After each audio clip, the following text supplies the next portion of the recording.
Could this be the breakthrough Trump voters have been wanting?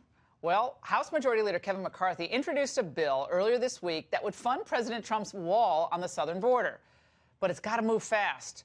If this bill passes, the House, it would have to go through the Senate with 60 votes to avoid a filibuster before January. Could that possibly happen? The congressman joins us on that and his trip to the border today. All right, Congressman McCarthy, great to see you. If this were to pass the House, and that's a big if, how does the Senate have any stomach or the votes for this? Well, I don't think the question is if it will pass the House. The name of this bill is Build the Wall, Enforce the Law. So it fully funds the wall at $25 billion, but it even does more. You know, Kate's Law, which we passed, is a part of this. Stops sanctuary cities. It keeps children safe because it removes the MS-13 gang members. And it denounces this movement like in San Francisco that allows illegals to vote in our election. But I watched what McConnell just said today.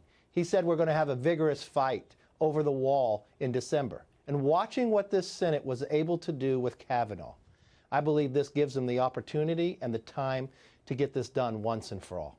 Yeah, I mean, I keep thinking, given how great it was to have the party unified for a Supreme Court seat, if the party had been as unified in that first year of the Trump administration on this issue, which was one of his seminal issues on the campaign trail, half of that wall or maybe a quarter of that wall would have been built already. So it's frustrating to a lot of us who push that so hard, Congressman, and I applaud you for getting to this now. But, man, we're frustrated. The story today, I think I just saw it today in Arizona. You probably saw it.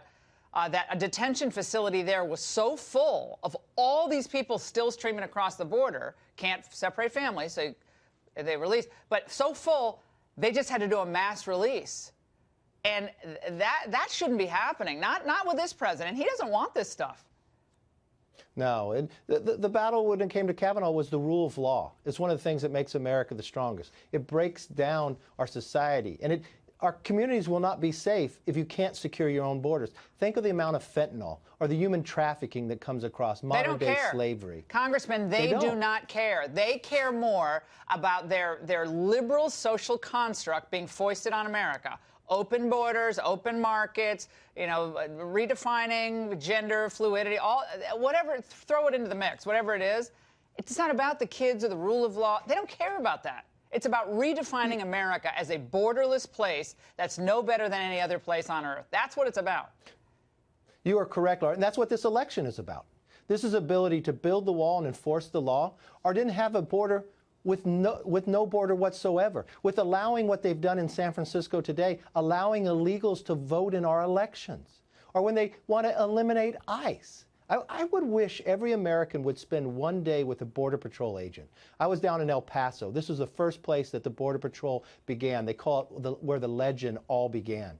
If they spend one day with them, I don't think there'd be any question about building this wall and keeping our community and children safe. This is why we have you there, and this is why, you know, Fox News reports on these. We had just a horrible example of illegal immigrant crime, a woman raped in New York. No coverage of this, for the most part, in the mainstream media. Zero. And, again, they care about women, but we have a woman raped at the hands of an illegal alien, and just like it never even happened. Congressman, I've got to get you to react to this ever-increasing, rabid, mob-like atmosphere among a very strong, virulent strain of the Democrat Party. Maxine Waters reacted to the mob question. Let's watch. There are people who hear that and they think what you're calling for is physical intimidation, things that fray at the social fabric. That is absolutely untrue. If they would like to take and redefine somehow protest and call it something else, they'll try and do that. Yes, we're shouting out. We have signs. We're saying what we think will get to the public, and we are not saying we're going to kill anybody, we're going to hit anybody, or we're going to cause anybody any harm. That's a lie in the way that they're trying to redefine protests. Congressman, we're out of time, but she said get in their faces. What does that all mean? That means if they were to win the majority, she'd be the chair of financial services, one who asks people to actually cause problems to other individuals. It's the opposite of what we expect from our elected officials. That's why this November is so important, to make a fundamental difference and not let the Democrats take over. Everyone's got to get out to vote. Thank you so much, Congressman.